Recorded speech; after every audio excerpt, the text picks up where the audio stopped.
कि मैडम इंदिरा गांधी ने कहा कि मैं ड्राइव पे जाना चाहती हूं, तो नटवर सिंह उनके साथ थे। अफगानिस्तान की जो प्रोटोकॉल अफसर था वो उनके साथ था। और 7-8 मील जब काबुल से दूर निकली तो उनको इतने महान देश के अंदर खंडर नजर आया। उस खंडर का नाम पता है क्या है आपको? उसका नाम है बाग-ए-बाबर, यानी बाबर साहब का बाग। मैडम इंदिरा गांधी वहां पहुंचती हैं और वो पूछती हैं तो उनको बताया जाता है कि ये बाबर की मज़ार है। नटवर सिंह ने लिखा, मैडम इंदिरा गांधी सर झुका करके एक लंबे समय तक मौन खड़ी रही। ये घटना मुझे ये बताती है कि ये अकस्मात नहीं गए थे, कुछ लोगों को अपने पूर्वजों से मिला। अगर इतिहास की भूलों को और कुछ राजनीतिक दलों ने, जिन्होंने सनातन संस्कृति के लिए अपने बच्चों को कश्मीर में शहीद कर दिया, जिन्होंने शीशगंज के साहब जो गुरुद्वारा बना है लाल किले के सामने, वहां अपने सर कटा लिए, उनके दोनों बच्चों ने इस्लाम कबूल करने से मना करने के बाद 26 तारीख को जान दे दी। क्या यह नहीं होता कि 26 दिसंबर को अगर बहादुरी की कोई गाथा है तो बच्चों को 26 दिसंबर को बाल दिवस मनाना चाहिए।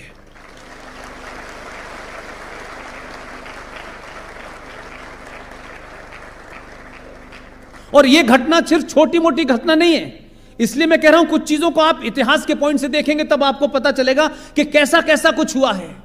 भाई लक्ष्मण दास, भाई माधव दास जिनका नाम था, आप देखिए कि उस कौम ने कैसे कैसे लोग पैदा किए हैं।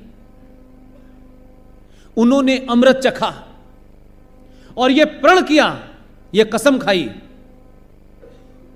कि गुरु गोविंद सिंह के पुत्रों को जिसने मारा है, जब तक उसका सर कलम नहीं कर देंगे, हम सिख की औलाद नहीं, हम सनातन की औलाद नहीं। उनका असली नाम लक्ष्मण दास था, लेकिन जब उन्होंने अमृत चखा तो उनका नाम बंदा बहादुर सिंह हो गया। उन्होंने मुगलों को हराया और जिस वजीर खान ने हुक्म दिया था गुरु गोविंद सिंह के दोनों पुत्रों को दीवार में जिंदा जलने का, उनका धड़ सर से अलग कर दिया।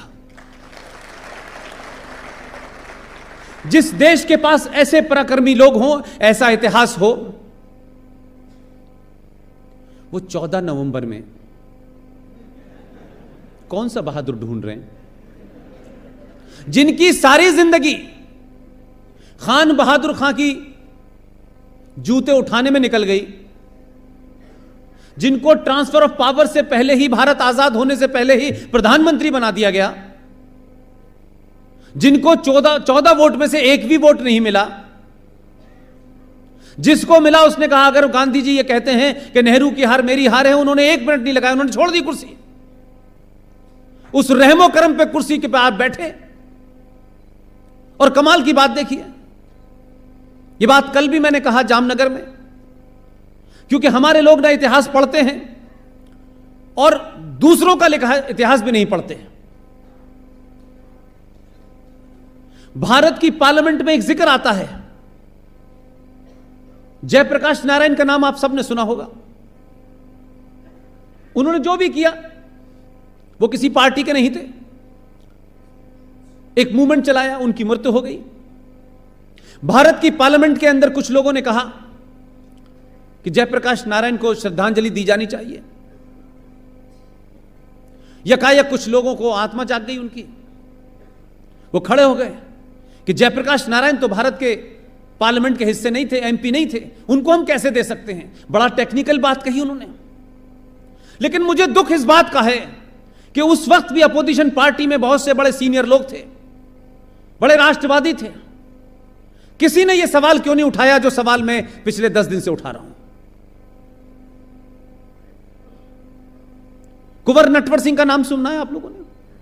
देश के विदेश मंत्री रहे, पाकिस्तान में हाई कमिश्नर रहे हैं, फॉरेन मिनिस्ट्री में रहे हैं, और नेहरू जी और इंदिरा गांधी की किचन कैबिनेट जो होती थी उसके बड़े अभिन्न अंग थे।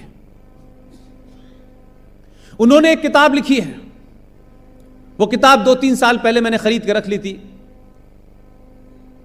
और किताबें जनरली लोग खरीद के रख लेते हैं, जब पता नहीं कब मन होता है पढ़ने का पढ़ते हैं। लेकिन मेरे साथ कुछ ऊपर वाले से तार ऐसा मिला हुआ है कि मुझे सही समय पे सही बात याद आ जाती है।